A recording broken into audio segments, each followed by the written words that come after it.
হুম। ছাড়ো আমাকে। আরে, এটা তুমি কি করলে? তুমি এভাবে আমাকে কিস করলে কেন? দেখতেই পাচ্ছ আমি তোমাকে কিস করছি, তাহলে আবার তুমি জিজ্ঞেস করছো কেন আমি কি করছি? হ্যাঁ, আমি তো তোমাকে সেটাই জিজ্ঞাসা করলাম। তুমি এভাবে আমাকে কিস করলে কেন? আমাকে কিস করার কারণটা কি? কতবার বলবো তোমাকে, তোমাকে আমি ভালোবাসি, কিন্তু তুমি তো আমার কথা শোনোই না।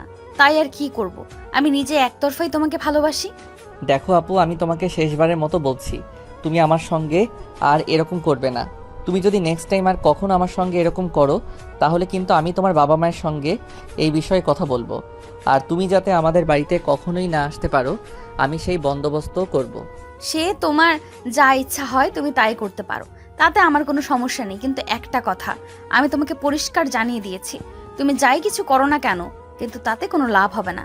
কারণ একটা কথা তুমি খুব ভালো করেই জানো, আমি আমার বাবা মায়ের একমাত্র আদরের রাজকন্যা। আমার বাবা মায়ের কাছে আমি কোনো কিছু চেয়ে পাইনি, সেটা কখনো হয়নি।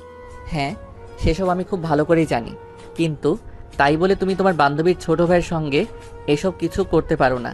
তোমার বান্ধবীর ছোট ভাই মানে তোমারও ছোট ভাই। দেখ, একদম আমার সঙ্গে এসব হাদিস দেখাতে আসবি না। আমি এসব হাদিস শুনতে পছন্দ করি না, সেটা তুই খুব ভালো করেই জানিস। তাই আমি তোকে শেষবারের মতো বলছি, কখনোই আমার সঙ্গে এসব হাদিস বলতে আসিস না। তাহলে কিন্তু তোর সঙ্গে খারাপ ছাড়া ভালো কিছু হবে না। আমার সঙ্গে ভালো হবে নাকি খারাপ হবে সেই বিষয়ে আমি কোনো চিন্তা করি না, কিন্তু তুমি আমার বড় বোনের বান্ধবী। তুমি আমার তুমি আমার সঙ্গে এসব কিছু করতে পারো না। সমাজে আমাদের একটা রেপুটেশন আছে। আচ্ছা শোন, আমাকে সব সময় এত জ্ঞান দিস না। কোথায় কি করতে হবে আর কোথায় কি করতে হবে না হবে সব কিছু তোর চাইতে আমি খুব ভালোই জানি। দেখ, আমি শুরু থেকেই তোকে বলছি যে আমি তোকে ভালোবাসি, কিন্তু তুই আমার কথার কোনো পাত্তাই দিচ্ছিস না কেন বলতো? আমি দেখতে খারাপ নাকি অশিক্ষিত, নাকি আমার বাবার অর্থ সম্পদ নেই? কোন দিক থেকে তোর সমস্যা তুই সেটাই আমাকে বল। কোনো দিক থেকে কোনো সমস্যা নেই, সমস্যা শুধু একটাই, সেটা হলে তুমি আমার চাইতে বয়সে বড়। আর সবচাইতে বড় কথা হলো, তুমি আমার বড় বোনের বান্ধবী, আমার নিজের বোনের মতোই। তাই আর যাই হোক, বোনের সঙ্গে তো আর প্রেম করা যায় না, তাই না? তাছাড়া তুমি খুব ভালো করে জানো আমি একটা মেয়েকে পছন্দ করি, তার সঙ্গে আমি 2 বছরের রিলেশনে আছি। সেই সব কিছু এই যুগে কোনো ব্যাপার না। এই যুগের ছেলেমেয়েরা প্রেম করবে না তো কি প্রেম করবে, ওই সব নিয়ে আমার কোনো মাথা ব্যথা নেই। তুই যদি 10টা মেয়ের সঙ্গে প্রেম করে থাকিস তাতে আমার কোনো সমস্যা নেই। এখন থেকে তুই আমার, আমি শুধু সেটাই জানি, তোকে ভালোবাসার অধিকার শুধু আমারই এখন। এই কথা বলতে বলতে নেহা আবার নীলের দিকে এগোচ্ছিল, কিন্তু নীল কোনো রকমে সেখান থেকে বাঁচিয়ে নিয়ে রুম থেকে ছুটে পালালো। সে সিঁড়ি দিয়ে নিচে নামছিল, এমন সময় তার বড় বোন সামনে এসে দাঁড়ায় আর তাকে বলে, কি ব্যাপার ভাই, কি হয়েছে তোর? তোকে এরকম দেখাচ্ছে কেন? আর এভাবে দৌড়ে সিঁড়ি দিয়ে নামছিস কেন? পড়ে গেলে পা ভেঙে যাবে তো। আপু প্লিজ, তুই আমাকে বাঁচা। আমি তোর বান্ধবীকে নিয়ে আর পারছি না। এই মেয়েটা আমার জীবনটাকে একদম ও চেষ্টা করে তুলেছে। তুই প্লিজ আমাকে বাঁচা। হ্যাঁ, সেটা না হয় বুঝলাম, কিন্তু কি হয়েছে সেটা তো আমাকে বল। নেহা তোকে কি বলেছে? তোর বান্ধবী আজ আমাকে, আমি বলতে পারবো না, আমার লজ্জা করে। তুই তোর বান্ধবীকে জিজ্ঞাসা করিস। তোর বান্ধবীকে তুই আজ স্পষ্ট বলে দিবি সে যেন আর কোনোদিন আমাদের বাড়িতে না আসে। আর যদি সে কখনো আমাদের বাড়িতে আসে তাহলে কিন্তু আমি বাড়ি ছেড়ে চলে যাব। এই বাড়িতে আমি থাকবো না। তোর যে কোনোদিন আঙ্কেল জ্ঞান হবে, তোর যে কোন দিন আঙ্কেল জ্ঞান হবে, আমি সেটা বুঝতেই পারি না। নেহা তোর সঙ্গে একটু মজা করে আর তুই সেটাকে কিভাবে সিরিয়াসলি নিস? কেন? আমি সেটাই বুঝতে পারি না। নেহা সবসময় এরকম করে, তাই তোর সঙ্গে একটু ফাজলামো করে। আপু, এটা কোন ধরনের ফাইজলামো? আমি সত্যি বুঝতে পারি না। যেখানে তোর বান্ধবী খুব ভালো করেই জানে আমার একটা গার্লফ্রেন্ড আছে, তার সঙ্গে আমি 2 বছর ধরে রিলেশনে আছি। আমার গার্লফ্রেন্ড যদি এই সব কিছু জানতে পারে তাহলে কি হবে সেটা তুই নিজে নিজে ভেবে দেখেছিস? হ্যাঁ, সেই সব কিছু আমি অনেকদিন আগেই ভেবে দেখেছি, কিন্তু তোকে একটা কথা বলতে চাই। দেখ, আমার বান্ধবী কিন্তু মেয়ে হিসেবে খারাপ না। তুই তার সঙ্গে প্রেম করলে করতেই পারিস। আপু হয়েছে, অনেক বলেছিস, তোকে আর বলতে হবে না। তুই আমার বোন নাকি শত্রু আমি সেটাই বুঝতে পারছি না। নিজের ভাইকে কেউ তার বান্ধবীর সঙ্গে প্রেম করতে লেলিয়ে দেয়, সেটা আমার সত্যিই জানা ছিল না। তোর মতো বোন যদি আমার জীবনে না থাকতো তাহলে হয়তো আমি এরকম অভিজ্ঞতার সম্মুখীন হতে পারতাম না। আল্লাহ তাআলাকে অশেষ ধন্যবাদ যে তোর মতো একটা বোন আমাকে দান করেছিল। হ্যাঁ, এখন একটা কাজ কর, আমি তোর নাস্তা রেডি করে রেখেছি, তাড়াতাড়ি খেয়ে তারপর কলেজে চলে যা। আমি নাস্তা করে নিয়েছি আর আমারও ভার্সিটির সময় হয়ে গেছে। এখন আর তোর সঙ্গে কথা বলে সময় নষ্ট করার মতো সময় আমার হাতে নেই কিন্তু। শোন, আমি তোকে একটা কথা শেষবারের মতো বলে দিচ্ছি। তুই যদি তোর বান্ধবীকে সাবধান না করিস তাহলে কিন্তু তুই যে রিফাত ভাইয়ার সঙ্গে সম্পর্কে আছিস সেটা কিন্তু আমি আব্বু আম্মুকে বলে দেব। তুই যদি এই কাজটা করতে তাহলে আমার খুব উপকার হতো। প্লিজ ভাই, কর না এই কাজটা। আমি তো আমার ভালোবাসার কথা আব্বু আম্মুকে বলতে পারছি না, তাই তুমি বলে দিলে অনেক বড় উপকার হবে। দয়া করে আমার ভাই হিসেবে তুই এই কাজটা কর না ভাই। নীল তখন খুব ভালোভাবেই বুঝতে পারলো এভাবে থ্রেড দিয়ে কোনো কাজ হবে না, যা করার তাকে ঠান্ডা মাথায় করতে হবে। তাই সে তার বোনের সঙ্গে আর কোনো কথা না বলে চুপচাপ নাস্তার টেবিলে চলে যায়। তারপর আর নাস্তা শেষ করে রেডি হয়ে কলেজে চলে যায়। আর এদিকে রিমি আর নেহা দুজন অনেকক্ষণ আগেই ভার্সিটিতে চলে এসেছে। ক্যাম্পাসে বসে বসে রিমি আর নেহা গল্প করছে। তখন রিমি নেহাকে বলে, আচ্ছা দোস্ত, তোকে একটা কথা বলার আছে। তুই সবসময় নীলের সঙ্গে এরকম করিস কেন? বেচারি তো আজ সকালে আমাকে থ্রেট দিচ্ছিল, আমি যদি তোর সঙ্গে এই বিষয়ে কথা না বলি তাহলে নাকি সে আব্বু আম্মুর কাছে আমার আর রিফাতের সম্পর্কে কথা বলে দেবে। সেটা তোদের ভাই বোনদের ব্যাপার, এখানে আমি কি করতে পারি? আর এইসব কথা তুই আমাকে কেন বলছিস বলতো? তুই আর আমি সমবয়সী, তাই না? আর আমার ভাই আমার থেকে 2 বছরের ছোট, সেই হিসেবে তোরও 2 বছরই ছোট হবে। তুই আমার ভাইয়ের পেছনে কেন পড়ে আছিস বলতো? ভার্সিটিতে ছেলের অভাব পড়েছে নাকি? এখান থেকে কাউকে দেখে প্রেম করলেই তো পারিস। আমার ভাইয়ের পেছনে লাগার কি প্রয়োজন? দেখ, সব সময় এত কথা বলতে আসিস না। সব সময় এত কথা বলা আমার ভালো লাগে না। আর আমার ব্যক্তিগত বিষয়ে কেউ কথা বলুক সেটা আমি চাই না, এটা তুই খুব ভালো করেই জানিস। তাই আমি তোকে শেষবারের মতো বলছি, আমার আর নীলের মাঝখানে তুই আসবি না, তাহলে কিন্তু তোর সঙ্গে আমার বন্ধুত্বটা নষ্ট হবে। এটা আমি তোকে জানিয়ে দিলাম। আচ্ছা ঠিক আছে, তুই যখন চাস না আমি এই বিষয়ে কথা বলি, তাহলে আমি আর কখনো এই বিষয়ে কথা বলবো না। কিন্তু নীল যদি আমাকে জিজ্ঞাসা করে তাহলে আমি তাকে কি উত্তর দিব সেটা তুই আমাকে বলে দে। আমি বুঝতে পারছি না আমি কোন দিক থেকে তোর ভাইয়ের অযোগ্য, যার কারণে তোর ভাই আমাকে একসেপ্ট করতে পারছে না। দেখ, আমি তোকে বলে দিচ্ছি, তোর ভাই যদি আমার না হয় তাহলে কিন্তু আমি পৃথিবীর অন্য কোনো মেয়ের হতে দেব না, সেটা তোর ভাইকে বলে দিবি। তখন রিমি নেহাকে কোনো কিছুই বলে না, চুপচাপ বসে থাকে। কিছুক্ষণ পর ক্লাসের ঘন্টা পড়লে রিমি আর নেহা দুজনেই ক্লাসে চলে যায়। এভাবেই সেদিনের দিনটা কেটে যায়। আর এদিকে দেখতে দেখতে নীল ইন্টার ফাইনাল ইয়ারে পরীক্ষা দেয়। আলহামদুলিল্লাহ, ভালো একটা নাম্বার দিয়ে পাশ করে সেদিন রাতের খাবার খাওয়ার জন্য সবাই ডাইনিং টেবিলে বসেছে। এমন সময় নীলের বাবা নীলকে বলে, তা নীল, এবার তো তোমার ভার্সিটিতে ভর্তি হতে হবে, সে বিষয়ে তুমি কোনো কিছু ভেবেছো? না বাবা, এখনো সেরকম কোনো কিছু চিন্তা করিনি। তবে আমি চিন্তা করছি আমি এখন চট্টগ্রামে চলে যাব, সেখানে থেকে পড়াশোনা করব। তোমার কি মাথা খারাপ হয়ে গেছে নাকি? আমি তো সেটাই বুঝতে পারছি না। যেখানে আমাদের পুরো পরিবার ঢাকা শহরে আছে সেখানে তুমি চট্টগ্রামে কেন যাবে? আর সেখানে তো আমাদের কেউ নেই, সেখানে তোমার দেখাশোনা কে করবে? আর তোমার খাবারের বন্দোবস্তই বা কে করবে? তুমি তো বাইরের খাবার খেতে পারো না। নীলের এই কথাটা বলার পেছনে অন্যতম কারণ হলো ভালো করেই জানে তার বাবা তাকে তার বোন যে ভার্সিটিতে পড়াশোনা করে সেই ভার্সিটিতে ভর্তি হতে বলবে। কিন্তু সে যদি সেখানে ভর্তি হয় তাহলে তাকে নেহার অত্যাচার প্রত্যেকদিন সহ্য করতে হবে। কিন্তু সে এটা কোনোভাবেই করতে পারবে না, তাই আর কি। যাই হোক, বাবার কথা শুনে নীল বলল, না বাবা, সেরকম কোনো সমস্যা হবে না। আমি ছেলে মানুষ, আমাকে সব রকম পরিস্থিতির সম্মুখীন হতে শিখতে হবে। তাই আমি সিদ্ধান্ত নিয়েছি আমি চট্টগ্রাম থেকে পড়াশোনা করব, আর নিজের খাবারের বন্দোবস্ত নিজেই করব। একদমই না, তুমি বলবে আর আমি তোমাকে চলে যেতে দেব? এটা কখনোই হতে পারে না। আমি তোমার বাবা, তোমার বিষয়ে সকল সিদ্ধান্ত নেওয়ার একমাত্র অধিকারী আমি। তাই আমি তোমাকে যেটা বলবো তোমাকে সেটাই শুনতে হবে। তোমার চট্টগ্রাম যাওয়া চলবে না, তোমাকে ঢাকায় থাকতে হবে এবং এখানে থেকেই পড়াশোনা করতে হবে। দেখো বাবা, আমি তোমার ছেলে, আমার মতামতটা কেউ তো তোমাকে গুরুত্ব দিতে হবে। তাই বলছিলাম কি, আমি চট্টগ্রামে থেকেই পড়াশোনা করি। তাছাড়া এটা আমার একটা স্বপ্ন, আমি শহরের বাইরে থেকে বাবা মায়ের থেকে আলাদা থেকে নিজের সব কিছু নিজে কন্ট্রোল করে তারপর আমার পড়াশোনা চালাবো। তুমি এখনও অনেক ছোট, তোমার নিজের সিদ্ধান্ত নেওয়ার মতো বয়স হয়নি। তাই তুমি চাইলেও আমি তোমাকে এটা করতে দেব না, তোমাকে এখানেই থাকতে হবে।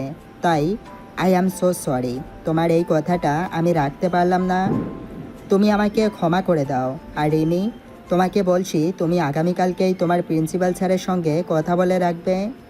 আমি আগামী পরশুদিনকে নিয়ে তোমাদের ইউনিভার্সিটিতে যাব, নীলকে তোমাদের ইউনিভার্সিটিতে ভর্তি করাবো।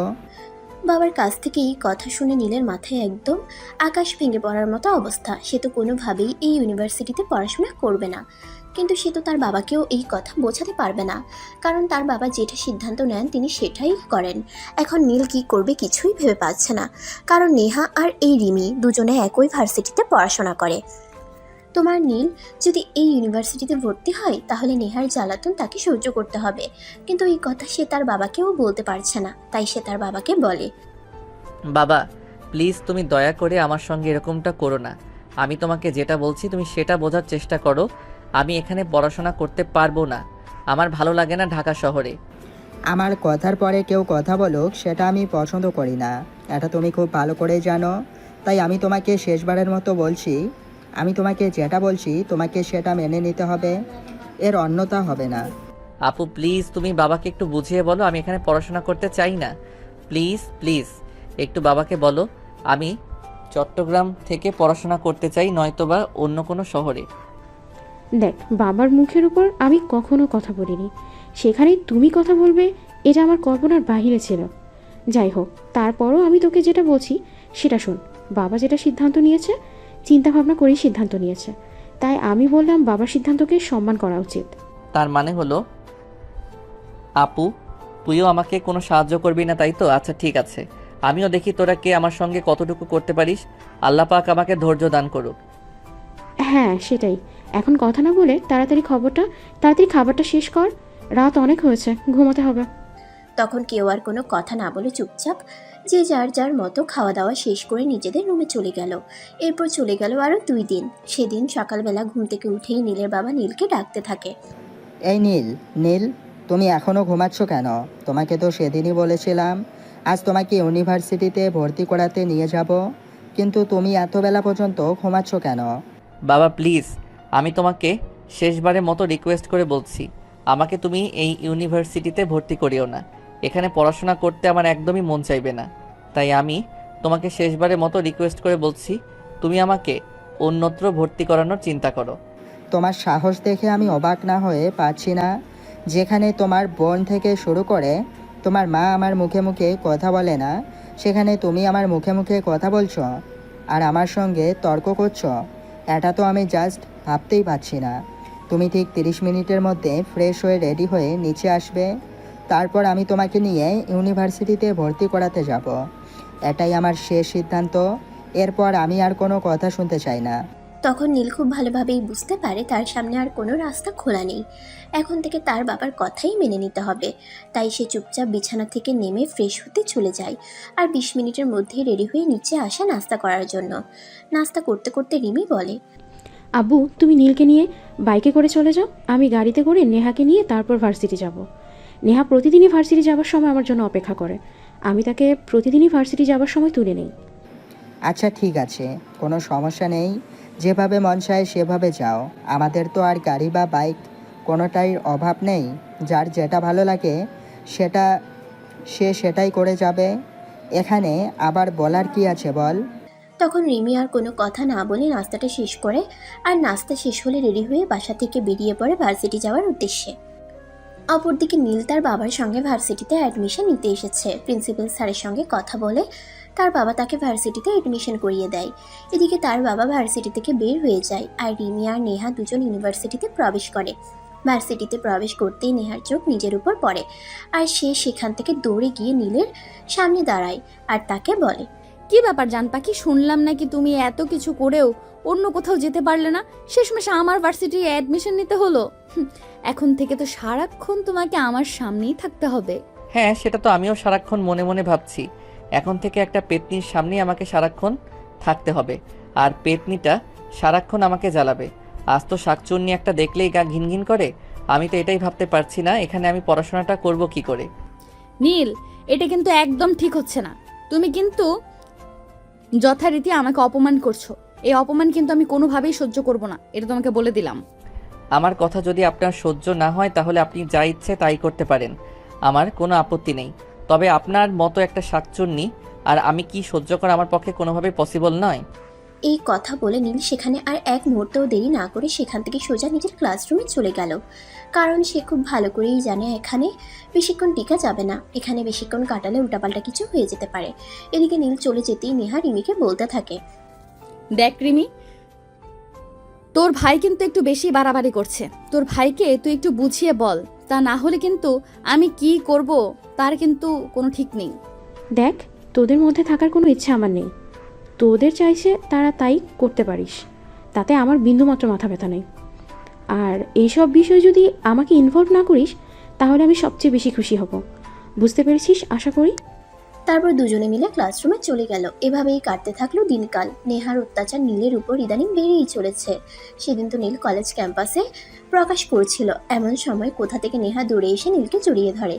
এটা দেখে নীল একটু বেশিই ক্ষেপে যায় আর নেহাকে নিজের থেকে ছাড়িয়ে ঠাস ঠাস করে তার গালে দুটো বসিয়ে দিয়ে বলতে থাকে, এই মেয়ে, কী সমস্যা আপনার? আপনার কি ছেলে মানুষ দেখলে কোনো হুঁশ থাকে না নাকি? আপনাকে আমি কতবার বলবো, আপনাকে আমি একদম সহ্য করতে পারি না। কিন্তু তারপর আপনি বেহায়ার মতো আমার পিছনে পড়ে আছেন কেন বলেন তো? শুধুমাত্র আপনার কারণে আমি আমার পরিবার ছেড়ে চিটাগাং চলে যেতে চেয়েছিলাম, সেখান থেকে পড়াশোনা করব বলে, কিন্তু আমার বাবার কারণে সেটা হয়ে উঠল না। এই কথাটা বলে নীল রাগে ফুসফুস করতে থাকলো। তখন নেহা কাঁদতে কাঁদতে বলল, নীল, তোমাকে আমি অনেক বেশি ভালোবেসে ফেলেছিলাম, যার কারণে তোমাকে দেখলে আমি আবেগপ্রবণ হয়ে যেতাম। তোমাকে চোখের সামনে দেখলে আমি আর নিজেকে কোনোভাবে ঠিক রাখতে পারতাম না, তাই তো বারবার তোমার কাছে ছুটে আসতাম। কিন্তু তুমি আমার সঙ্গে এরকম আচরণ করবে এটা কোনোদিন আমি কল্পনা করিনি। যাই হোক, যেটা করেছো ভালোই করেছো। তুমি একটা বিষয় নিশ্চিত থাকো, আজকের পর নেহা কোনোদিনও তোমার সামনে এসে দাঁড়াবে না। হ্যাঁ, আমিও তো সেটাই চাই। আপনি কোনোদিন আমার সামনে আসেন না, দাঁড়ান, কারণ আপনার মতো শাকচুনি মার্কে একটা মেয়েকে আমি সহ্য করতে পারি না। আপনি যদি এই ভার্সিটিতে থাকেন তাহলে আমার পড়াশোনা হবে না, তার চেয়ে ভালো আপনি এখান থেকে চলে যান, আমিও শান্তিতে পড়াশোনাটা করি। নীল, তোমাকে আমি পাগলের মতো ভালোবেসেছি, কিন্তু তুমি আমার সঙ্গে এরকম আচরণ করবে এটা কোনোদিন আমি কল্পনাও করিনি। আজ তুমি আমার গায়ে হাত তুললে, সত্যি আমি এটা ভাবতে পারছি না। ঠিক আছে, তুমি ভালো থেকো। নেহা তোমার জীবন থেকে চিরবিদায় নিচ্ছে। আরে, আপনি এখনও এখান থেকে যাচ্ছেন না কেন? আমি তো আপনাকে আর 1 মিনিটও সহ্য করতে পারছি না। দয়া করে আমার চোখের সামনে থেকে দূর হন, আমি আপনার ছায়াটাও দেখতে চাইছি না। নীলের এহেন অপমান নেহা আর নিতে পারছিল না, তাই সে আর কারোর সঙ্গে কোনো কথা না বলে দ্রুত ভার্সিটি থেকে বের হয়ে বাসায় চলে গেল। তবে এই বিষয়ে রিমি কিছু জানতো না। যখন ভার্সিটি ছুটি হলো তখন রিমি গেটের বাইরে দাঁড়িয়ে নেহার জন্য অপেক্ষা করছিল। বেশ কিছুক্ষণ পরে নীল ভার্সিটি থেকে বের হয়ে তখন রিমিকে সেখানে দাঁড়িয়ে থাকতে দেখে নীল বলে, কি ব্যাপার আপু, ভার্সিটি ছুটি হয়েছে অনেকক্ষণ, এখানে দাঁড়িয়ে আছিস কেন? নেহা কোথায়? নেহাকে দেখছি না কেন? শেষ পিরিয়ডের ক্লাসেও থাকে, ক্লাসে দেখলাম না। নেহা কোথায় গিয়েছে? কিছু বলতে পারিস? ভার্সিটি ছুটির পর অনেকক্ষণ ধরে নেহাকে খুঁজছি, কিন্তু কোথাও তাকে খুঁজে পাচ্ছি না। কি বলিস? নেহা কোথায় গেল? সে তো কখনোই এমন করে না। আচ্ছা ঠিক আছে, একটা কাজ কর, তুই নেহার নাম্বারে ফোন দিয়ে দেখ নেহা কোথায় গেছে। তখন রিমি আর এক মুহূর্তও দেরি না করে সঙ্গে সঙ্গেই নেহার নাম্বারে ফোন দেয়। কিন্তু নেহার নাম্বার সুইচ অফ বলছে। এই কথাটা শোনা মাত্রই নীলের মাথা ঘুরতে শুরু করেছে। সে কি করবে আর কি বলবে কিছুই ভেবে পাচ্ছে না, কারণ এখন সে নেহার গায়ে হাত তুলেছিল। তবে কি সেই কারণেই নেহা কিছু একটা করে বসেছে? তখন নীল রিমিকে বলতে থাকে, আপু, আমি তো কিছুই ভাবতে পারছি না, এই সময় নেহা কোথায় গেল? একটা কাজ করো, চলো নেহাদের বাড়িতে যাওয়া যাক, সেখানে গিয়ে দেখি নেহার কোনো খোঁজ খবর পাওয়া যায় কিনা। হ্যাঁ ঠিক আছে, তুই এখনই আমার সঙ্গে চল। আচ্ছা একটা কথা বলতো, তুই আবার নেহাকে কিছু বলিসনি তো? আবার কেন জানি না তোর প্রতি সন্দেহ হচ্ছে, মনে হচ্ছে তুই নেহাকে কিছু বলেছিস। কি বলতে যাব, আসলে হয়েছে কি, তখন নেহা ক্যাম্পাসে সবার সঙ্গে আমাকে জড়িয়ে ধরেছিল। আমি নিজেকে কন্ট্রোল করতে না পেরে নেহাকে 2টা চড় মেরেছিলাম, বলেছিলাম আমার চোখের সামনে থেকে দূর হয়ে যেতে। এইসব তুই কি বলছিস? আমি তো ভাবতেই পারছি না তুই এমন কাজ করতে পারিস। তুই জানিস নেহা কষ্ট পেলে নিজেকে কতটা কঠিন করতে পারে? এক্ষুনি বাইকে স্টার্ট কর, আমাকে নেহাদের বাড়িতে নিয়ে যাবি, গিয়ে দেখে নেহা কি করছে। আমি তো ভাবতেই পারছি না এসব কিছু। তখন নীল আর কোনো কথা না বলে চুপচাপ সঙ্গে সঙ্গেই বাইক স্টার্ট দিল। আর কিছুক্ষণের মধ্যেই নেহাদের বাড়িতে এসে পৌঁছালো। 2-3 বার কলিং বেল চাপ দেওয়ার পর মধ্যবয়সী একজন মহিলা এসে দরজা খুলে দিলেন। তাকে সালাম দিয়ে জিজ্ঞাসা করলো, আসসালামু আলাইকুম আন্টি, আমি রিমি, নেহার বন্ধু। নেহা কি বাড়িতে আছে? আসলে ভার্সিটি ছুটির পর তাকে কোথাও খুঁজে পাচ্ছিলাম না, আর তার ফোনে ফোন দিয়েছি, ফোন সুইচ অফ বলছে, তাই আপনাদের বাড়িতে চলে আসা। আমি তো এই ব্যাপারে কিছুই বলতে পারবো না। নেহা যখন বাড়িতে এসেছিল তখন আমি জিজ্ঞাসা করলাম কি হয়েছে। সে বলল তার নাকি শরীর খারাপ লাগছে। তখন থেকে সে রুমে গিয়ে দরজা বন্ধ করে আছে। আমি তাকে একবার ডাকতে গিয়েছিলাম, কিন্তু সে আমার ডাকে কোনো সাড়া দেয়নি। ঠিক আছে আন্টি, কোনো সমস্যা নেই, আমি রুমে গিয়ে নেহার সঙ্গে কথা বলছি। আর নীল, তুই ড্রয়িং রুমে বসে অপেক্ষা কর, আমি ফিরে না আসা পর্যন্ত। রুমে গিয়ে দেখতে পাই নেহা বিছানায় শুয়ে শুয়ে কান্না করছে। রিমি তার পাশে গিয়ে বসে কাঁধের উপর হাত রেখে বলে, কী রে নেহা, কী হয়েছে তোর? এভাবে ভার্সিটি থেকে কিছু না বলে চলে আসলি কেন? আর এখন এভাবে কান্না করছিস কেন? কার সঙ্গে ঝগড়া হয়েছে নাকি? দোস্ত, আমি আর এখানে থাকবো না রে। আগামীকালকে আমি শহর ছেড়ে চলে যাচ্ছি অনেক দূরে, যেখানে গেলে আমার পরিচিত কেউ আমাকে দেখতে পাবে না। পরিচিত কারোর সামনে কখনোই আমাকে পড়তে হবে না। আর ভালোবাসার মানুষ তো অনেক দূরের কথা। কেন, কি হয়েছে তোর? সামনেই ফাইনাল ইয়ারের এক্সাম, আমার এখন এসব কথা তুই কেন বলছিস? তোর মাথায় কি ভূত ঢুকেছে নাকি? নিজের কেরিয়ারটাকে শেষ করে দিবি ভেবেছিস? যেখানে নিজের জীবনটাকে নষ্ট করে দেওয়ার চিন্তা মাথায় এসে গেছিল, কিন্তু আত্মহত্যা মহাপাপ, তাই সিদ্ধান্তটা বদলে ফেলেছি। আর সেখানে তুই ক্যারিয়ারের চিন্তা করছিস। ক্যারিয়ার নিয়ে আমি আর চিন্তা করি না দোস্ত। বা জীবনটা খুবই ছোট, এই ছোট্ট সময়ের মধ্যেই তোদের মাঝখানে চলে এসেছিলাম আর তোদের অনেক বিরক্ত করে গেলাম। কি হয়েছে তোর সেটা তো তুই আমাকে আগে খুলে বলবি। দেখ, আমার কিন্তু এখন এসব পেঁচাল ভালো লাগছে না, মাথা খারাপ হয়ে যাচ্ছে বলে দিলাম। আগামীকাল সকাল 8টায় বাসা থেকে বের হব, মন চাইলে আসিস, এখন যেতে পারিস। এরপর নেহা রিমিকে আর কোনো কথা বলার সুযোগ না দিয়ে সেখান থেকে দৌড়ে সোজা ছাদে চলে গেল। আর ছাদে এসে সিঁড়ির দিকে দরজাটা লাগিয়ে দিল, যাতে কেউ তাকে সেখানে গিয়ে বিরক্ত না করতে পারে। অবশেষে উপায় অন্তর না পেয়ে রিমি ড্রয়িং রুমে চলে আসে। আর তখনই নীল তাকে বলতে থাকে, আপু কি খবর, কোনো কিছু জানতে পারলি? কি হয়েছে নেহা আপুর, কেন সে এমন করছে? সেরকমভাবে আমি কোনো কিছু বুঝতে না পারলেও এইটুকু বুঝতে পেরেছি, এসে কারোর ব্যবহারে খুবই কষ্ট পেয়েছে। আর সে আমাকে বলেছে সে নাকি আগামীকাল এই শহর ছেড়ে চলে যাবে। আমার যতদূর ধারণা মনে হয় তুই কিছু বলেছিস। না মানে আসলে আপু, যেটা হয়েছে আমি তোকে বলছি। তুই কেন করলি এরকমটা বলতো? তাই তো অভিমান সম্পর্কে খুব ভালো করেই জানিস, তাহলে তুই কেন এই কাজটা করতে গেলি? জানিস মেয়েটা তোকে কত ভালোবাসে, একদম পাগলের মতো। তোর এভাবে এরকম করাটা উচিত হয়নি। আই এম সো সরি, আমি আসলে বুঝতে পারিনি বিষয়টা যে এইভাবে সে রেগে যাবে। কিন্তু আপু এখন আমি কি করব, কিভাবে তোর রাগ ভাঙাতে পারি? এখন আর উপায় খুঁজে কোনো লাভ নেই, কারণ আমি খুব ভালো করেই জানি নেহা তার সিদ্ধান্ত নিয়ে ফেলেছে। সে আর এখানে থাকবে না, এখান থেকে অনেক দূরে চলে যাবে।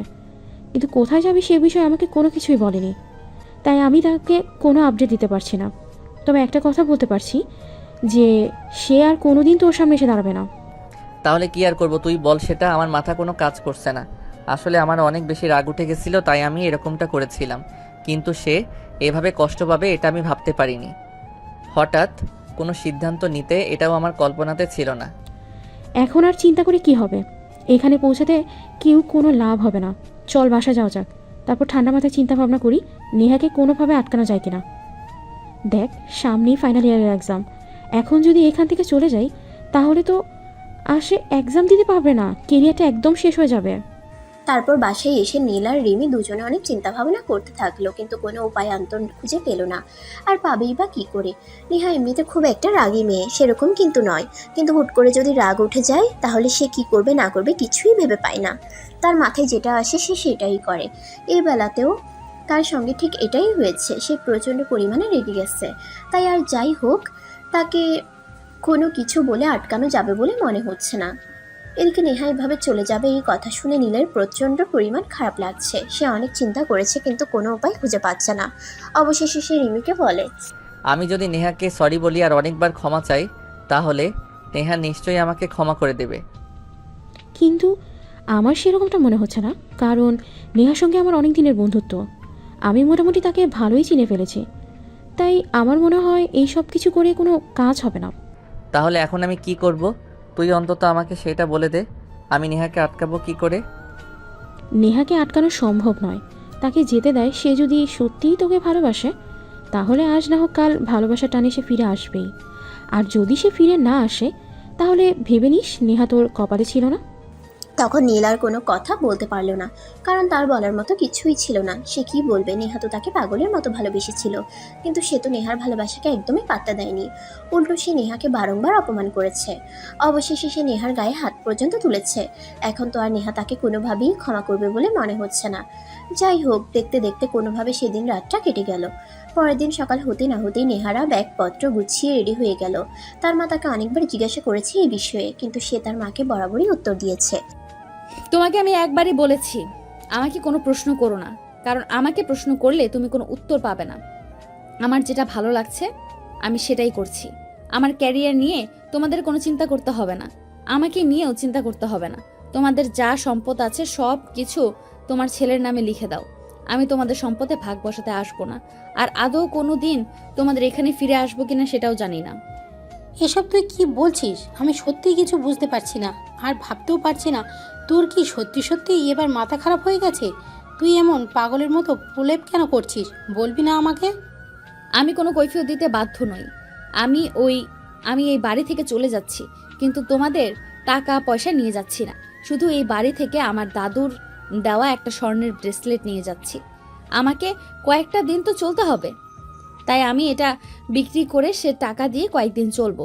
তাছাড়া এটার উপর তোমাদের কোনো অধিকার নেই, কারণ সেই ছোটবেলায় দাদু আমাকে এটা দিয়েছিল।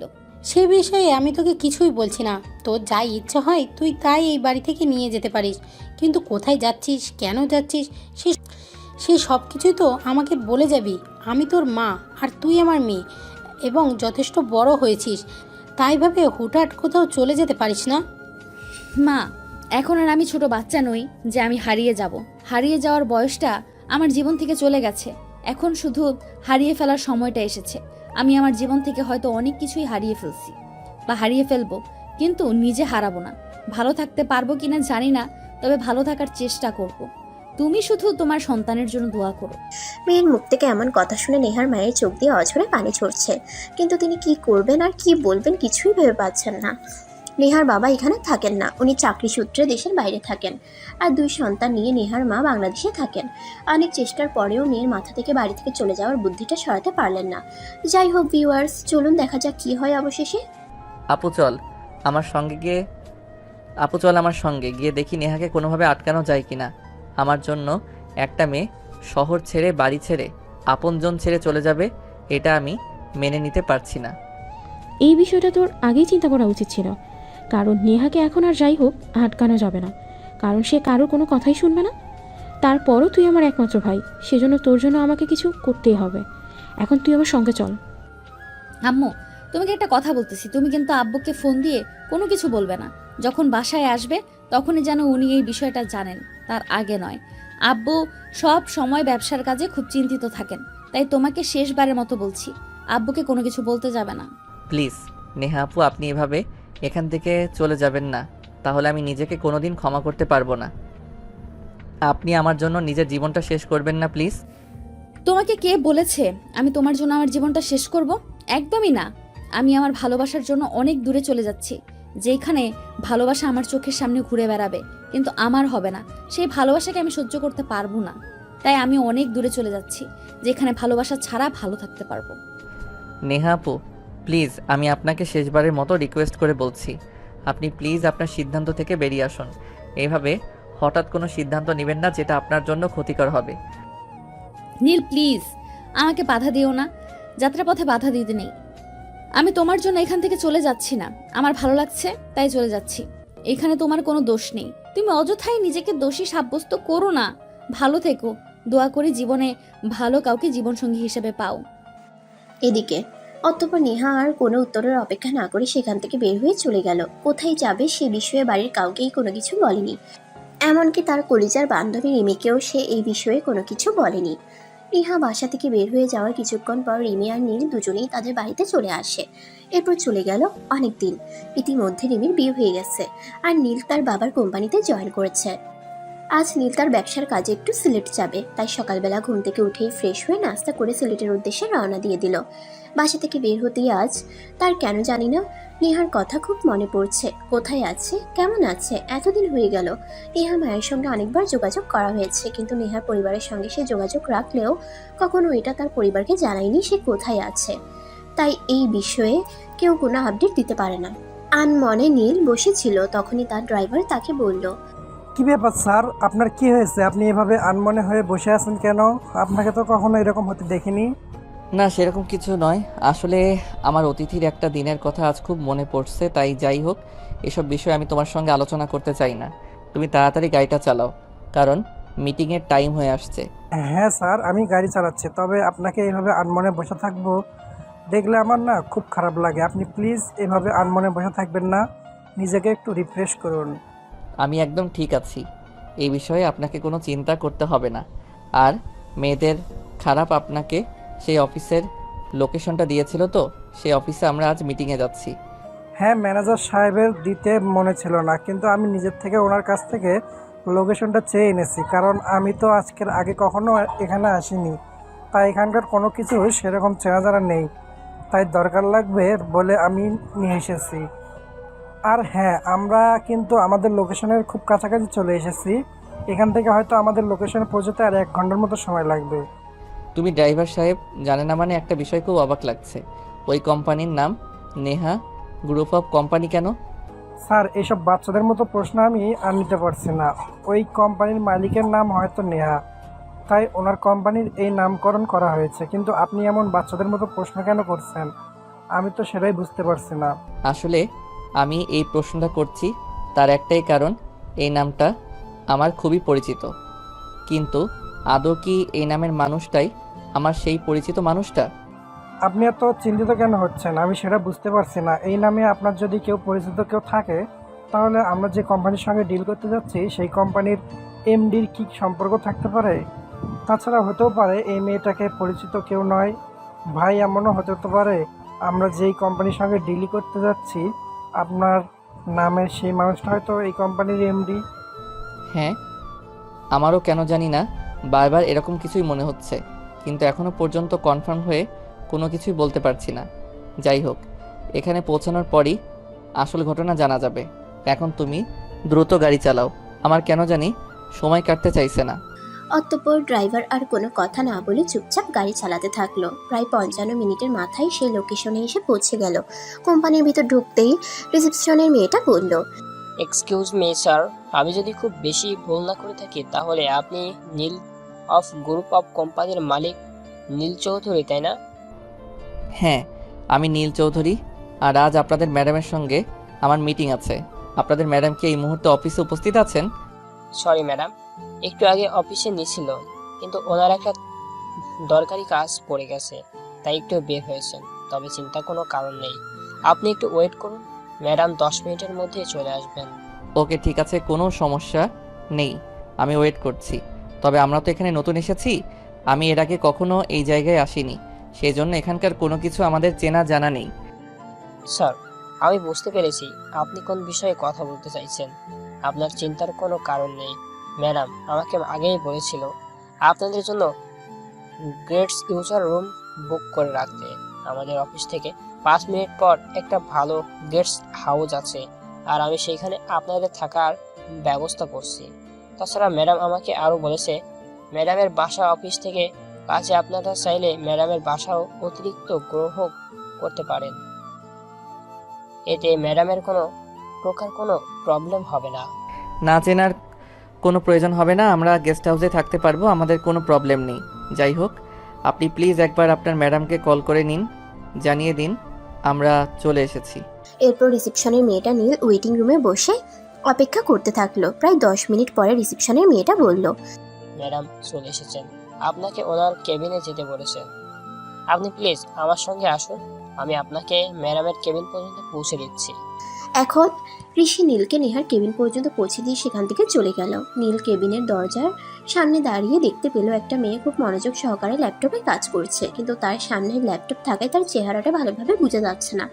তাছাড়া মেয়েটা সানগ্লাস পরা, তাই সে দরজার সামনে দাঁড়িয়েই বলল, এক্সকিউজ মি ম্যাডাম, আমি নীল গ্রুপ অফ ইন্ডাস্ট্রিজের একমাত্র মালিক নীল চৌধুরী। প্লিজ আপনি ভেতরে আসুন, আমি একটু জরুরি কাজে বাইরে চলে গেছিলাম, তাই আপনার সঙ্গে সময় মতো দেখা করতে পারিনি, তার জন্য আমি খুবই দুঃখিত। কথাটা বলতে বলতে নেহা মুখ তুলে তাকায়, আর নেহার চেহারা দেখতে পেয়ে নীল তো একেবারে অবাক, একদম থমকে যায়। আর সে বলতে থাকে, আরে না, আপনি এখানে, আমি তো ভাবতেই পারছি না। জানেন, আপনি ঢাকা থেকে চলে আসার পর আপনাকে খোঁজার জন্য কত চেষ্টা করেছি, কিন্তু কোথাও খুঁজে পাইনি। আজ ভাগ্যক্রমে ক্লায়েন্ট মিটিং করতে এসে এভাবে আপনার সঙ্গে আমার দেখা হয়ে যাবে, এটা তো আমার কল্পনার অতীত ছিল। মিস্টার নীল, এত অবাক হওয়ার কিছুই নেই। আসলে ভাগ্য কাকে কখন কোথায় নিয়ে যায় সেটা বলা যায় না।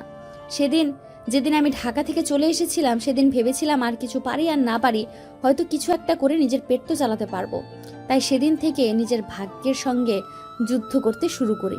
আর যুদ্ধ করতে করতে আজ আমি এই জায়গায় এসে পৌঁছেছি। আপনি জেনে খুবই অবাক হবেন, আমি আপনার সঙ্গে সব কিছু জেনে শুনেই কিন্তু আপনাকে ক্লায়েন্ট মিটিংয়ে দেখেছি। আরও একটা খুশির খবর আছে, আগামী সপ্তাহে কিন্তু আমি আবার বাবার সঙ্গে ক্লায়েন্ট মিটিংয়ে করতে যাচ্ছি। কিন্তু আমার বাবা আমার পরিচয় জানে না। মানে আপনি কি বলছেন? আমি কিছুই বুঝতে পারছি না। আপনি বাড়ি থেকে চলে এসেছেন, এত বছর হলো, আর এখনও আপনি আপনার পরিবারের সঙ্গে যোগাযোগ রাখেননি। আপনার বাবার জানেনই না যে আপনি এত বড় একটা কোম্পানির এমডি হয়েছেন। যেখানে আমার ভালোবাসার মানুষই আমাকে বুঝলো না, সেখানে আমি পরিবার দিয়ে আর কি করব। তাই এই পর্যন্ত আসার পরেও আমি আমার পরিবারকে কোনো কিছুই জানানোর প্রয়োজন মনে করিনি। যাই হোক, আপনি কি আপনার কোম্পানির কাজটা আমাদের দিচ্ছেন? দেখো নেহা, তোমাদের কোম্পানির কাজের সম্পর্কে কিন্তু আমি জেনে শুনে ভালোভাবে বুঝে তারপরেই অ্যাগ্রিমেন্ট করতে এসেছি, কিন্তু এই কোম্পানির এমডি তুমি, সেটা আমি সত্যিই জানতাম না। এখন তো তুমি জানো এই কোম্পানির এমডি আমি। এখন তোমার সিদ্ধান্ত কি? তুমি কি তোমার কোম্পানির কাজ আমাকে দিয়ে করাবে নাকি বাতিল? নেহা, তুমি আজকে আমার সঙ্গে ঢাকায় চলো। তোমার মা তোমাকে ছাড়া অনেক খারাপ আছে। তুমি তো, তোমার বাবা, আমায় একমাত্র সন্তান, তোমার বাবা দেশের বাইরে থাকেন, তোমার মা একা একা খুব খারাপ সময় কাটাচ্ছে। না, সেখান থেকে চলে এসেছি, সেখানে যাওয়ার পিছুটার নেই।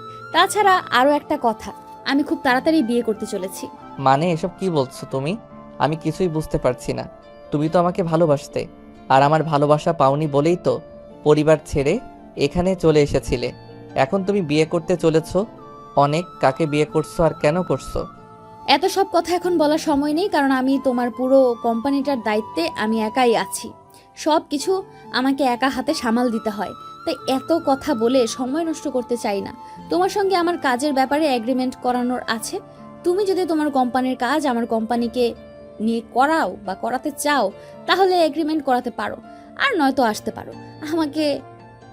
আমার একটা কাজ করতে হবে। এখন তোমার কোনো কাজ নেই, এখন তোমাকে আমার প্রশ্নের উত্তর দিতেই হবে। আমি কিন্তু আমার প্রশ্নের উত্তর না পেলে এখান থেকে কোথাও যাব না। সে তোমার ইচ্ছে, তোমার যা ইচ্ছে হয় তুমি তাই করতে পারো, তাতে আমার কোনো মতামত নেই। ও বেবি, তোমাকে আমি সেই কখন থেকে ফোন করছি, তুমি আমার ফোন তুলছো না কেন? তুমি জানো না তোমার সাথে কথা না বলে আমি থাকতে পারি না, আমার খুব খারাপ লাগে। কোম্পানির কাজ আমি করতে চাই, তাই ওনার সঙ্গে করেছিলাম, তাই তোমার ফোন তুলতে পারিনি। তুমি বিকেলে আমার বাসায় চলে এসো, তারপর তোমার সঙ্গে কথা হবে। নেহা, এসব কি হচ্ছে? এই ছেলেটা এভাবে তোমাকে আমার সামনে কিস করছে কেন? এই ছেলেটার কি না লজ্জা বলতে কিছুই নেই? নীল, এই হচ্ছে আমার বয়ফ্রেন্ড নিলয়।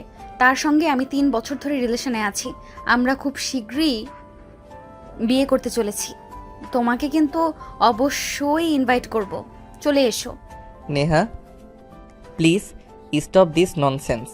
আমি এসব কিছু আর সহ্য করতে পারছি না। প্লিজ এবার এসব বন্ধ করো। বেবি, এটা কে? আর তোমার আমার মাঝখানে কথা বলছি কেন?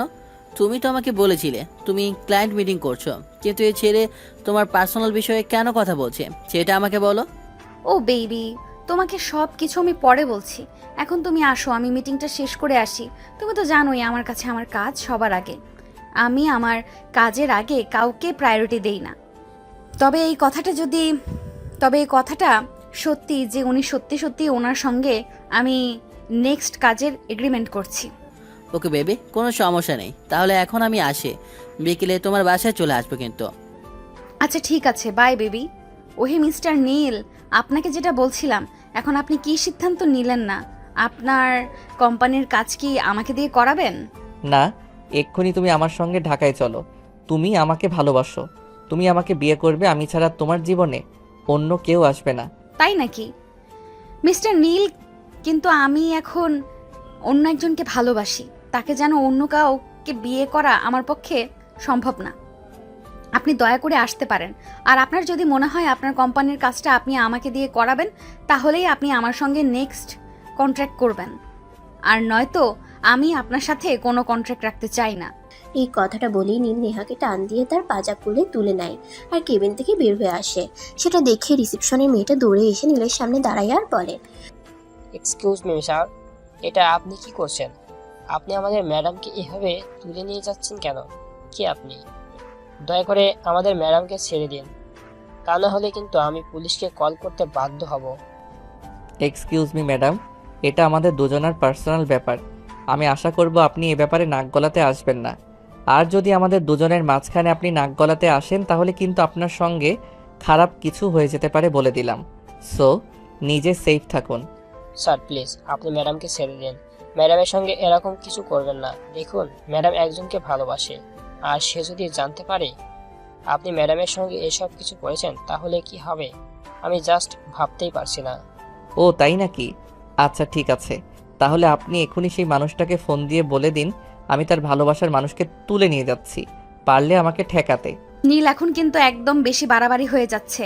তুমি কেন করছো আমার সঙ্গে এরকমটা? প্লিজ আমাকে ছেড়ে দাও। নিলয় জানতে পারলে খুব রেগে যাবে। আমি চাই না তোমার কারণে নিলয় আমাকে ভুল বুঝবে। প্লিজ আমাকে ছেড়ে দাও। নেহা, আর একটাও কথা নয়। যদি আরেকটা কথা বলেছো তাহলে সবাই বিয়ের পর যেটা করে আমি কিন্তু তোমার সঙ্গে বিয়ের আগে সেটা করতে বাধ্য হব। কারণ আমি এখন আর আগের নীল নেই, আমি অনেকটা বদলে গেছি।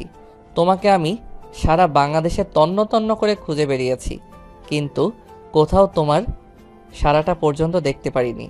আর আজ তোমাকে আমি হাতের কাছে পেয়ে তোমায় ফেলে চলে যাব, এটা তুমি ভাবলে কি করে বলো? অতঃপর নীল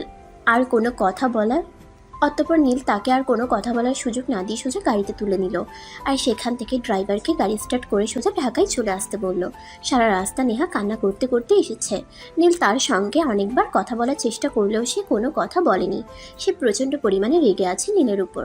নেহা প্লিজ, তুমি এভাবে কান্না করো না। তুমি কান্না করলে আমার একদমই ভালো লাগে না। সেদিন তোমাকে যে কষ্টটা দিয়েছি তার জন্য আমি এতদিন ধরে অনুতপ্ত হচ্ছি, কিন্তু তারপরও কেন জানি আমার পাপের প্রায়শ্চিত্ত চিন্তা হয়েছে বলে মনে হয় না।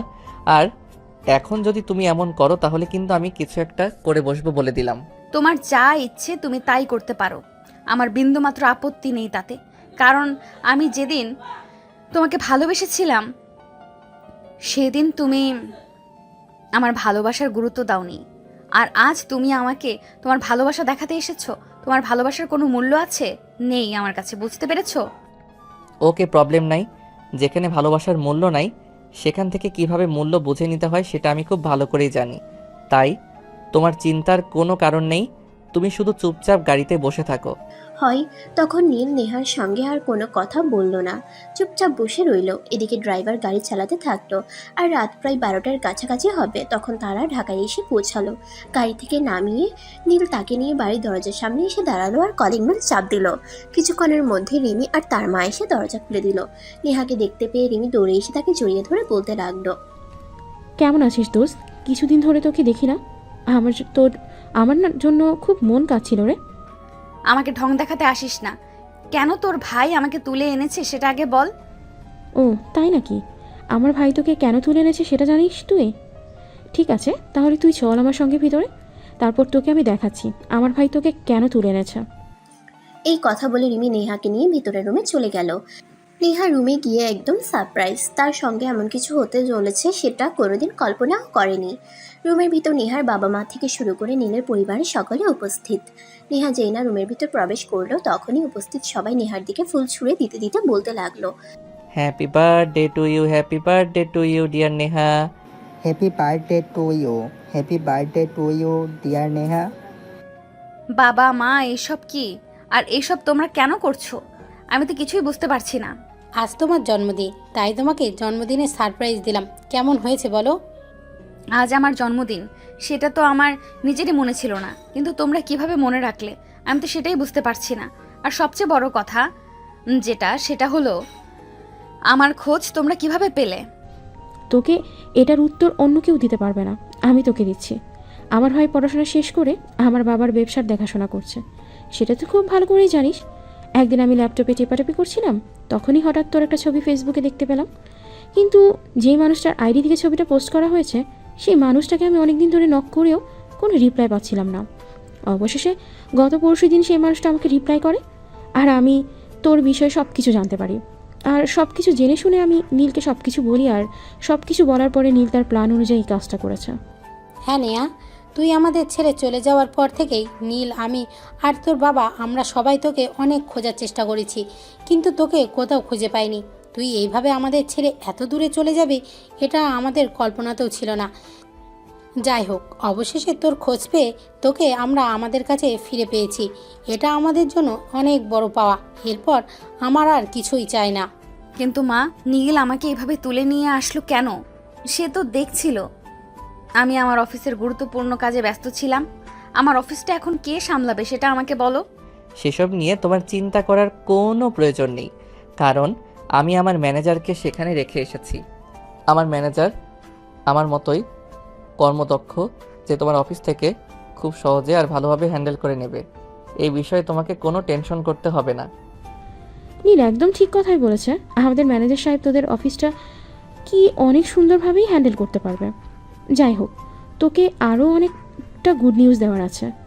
আমরা সবাই মিলে কিন্তু তোর আর নীলের বিয়ের অ্যারেঞ্জমেন্ট করে রেখেছি। আমরা কিন্তু এই সপ্তাহের মধ্যেই তোদের বিয়ের কাজটা শেষ করতে চাই। কিসের বিয়ে, কার বিয়ে, আর কার সঙ্গে বিয়ে? আমি তো কিছুই বুঝতে পারছি না।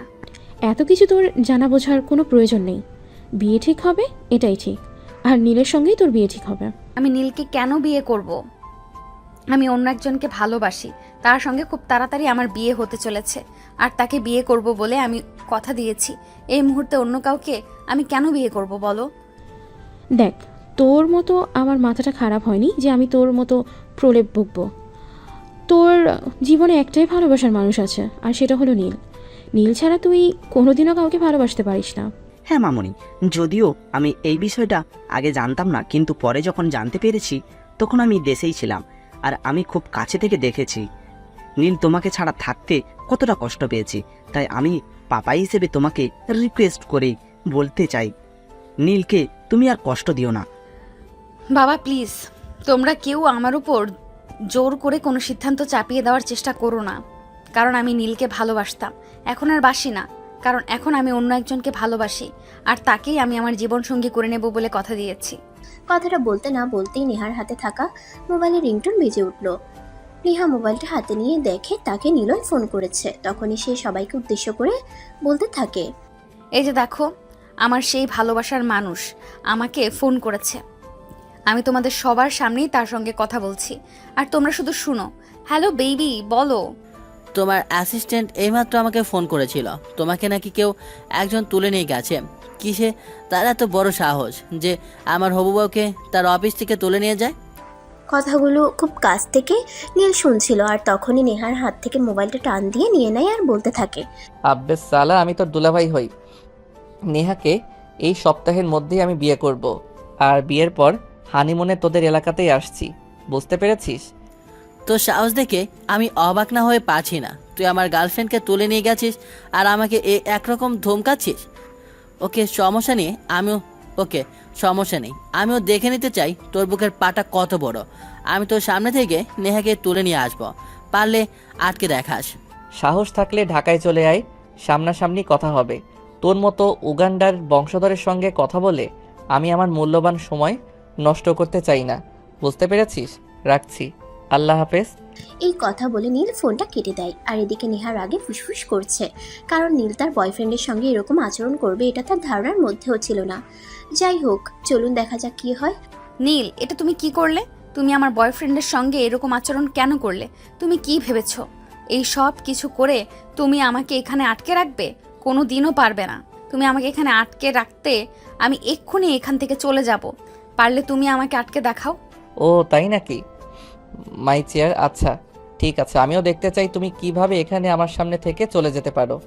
যদি তুমি আজ এই মুহূর্তে আমার সামনে থেকে চলে যেতে পারো তাহলে আমি কোনোদিনও তোমার পেছনে পড়ে থাকবো না, কিন্তু যদি আজ আমি তোমাকে আটকে রাখতে পারি তাহলে সারা জীবন আমার কাছে বন্দি করে রাখবো বলে দিলাম।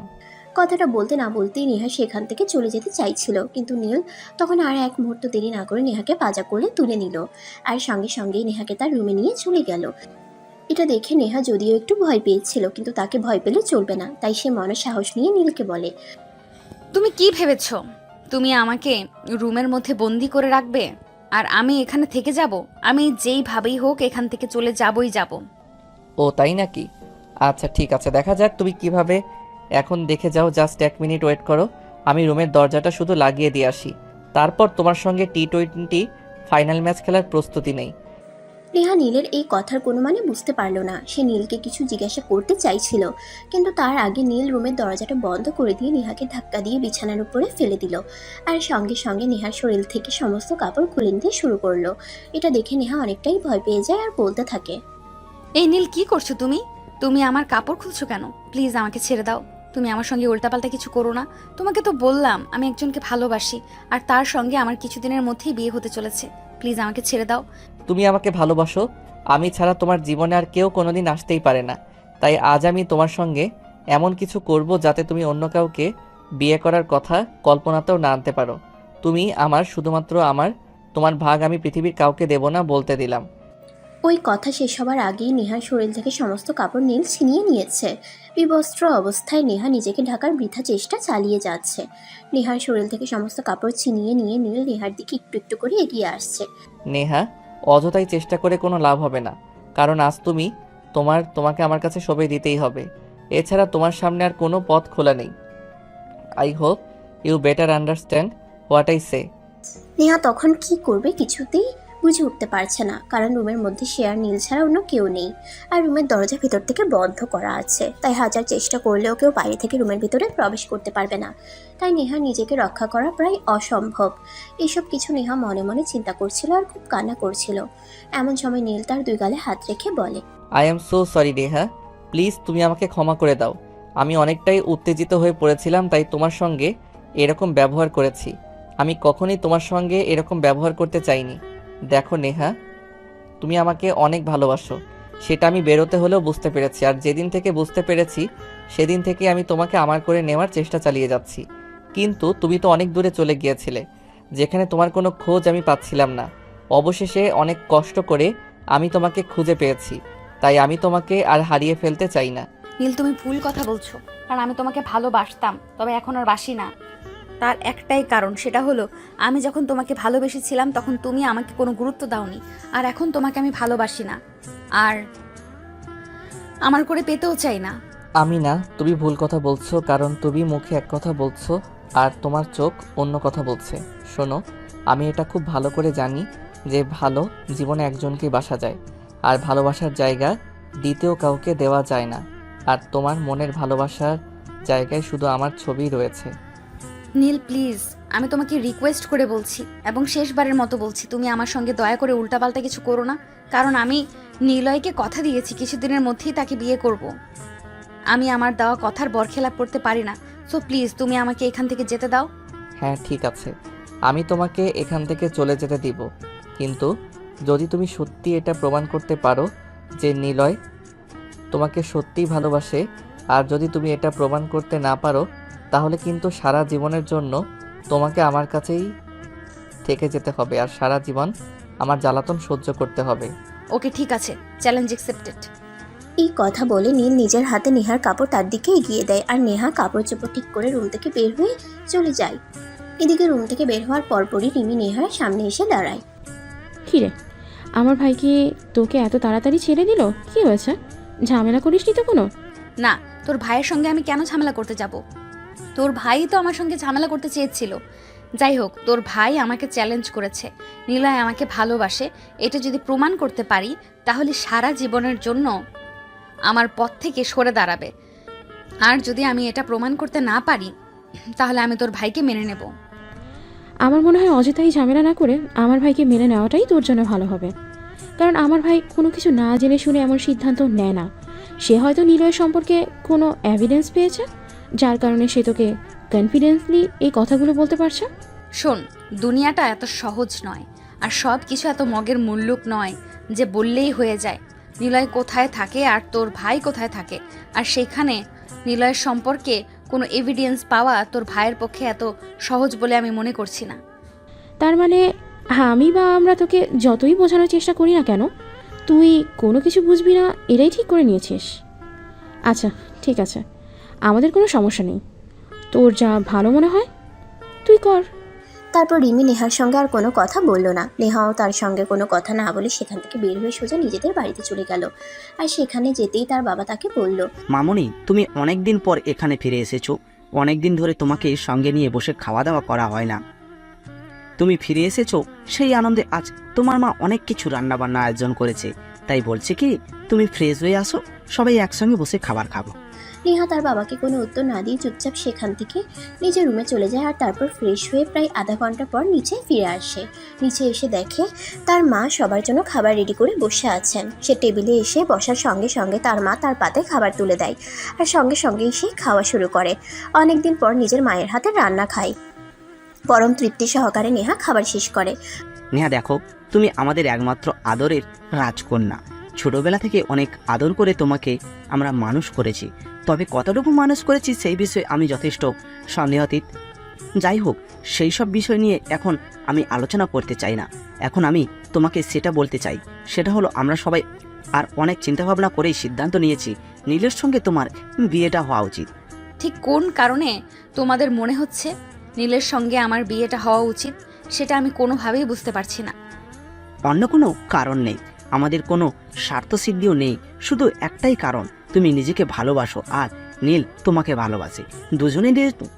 দুজনেই যেহেতু দুজনকে এত ভালোবাসো, তাই আমাদের মনে হয় তোমাদের আর দূরে থাকা উচিত নয়।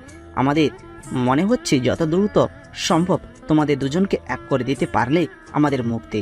তাই বাবা, আমি নীলকে ভালোবাসতাম, তবে এখন আর ভালোবাসি না। আমি এখন অন্য একজনকে ভালোবাসি, আর সেই জন্যই আমি নিজেকে চ্যালেঞ্জ করে এসেছি।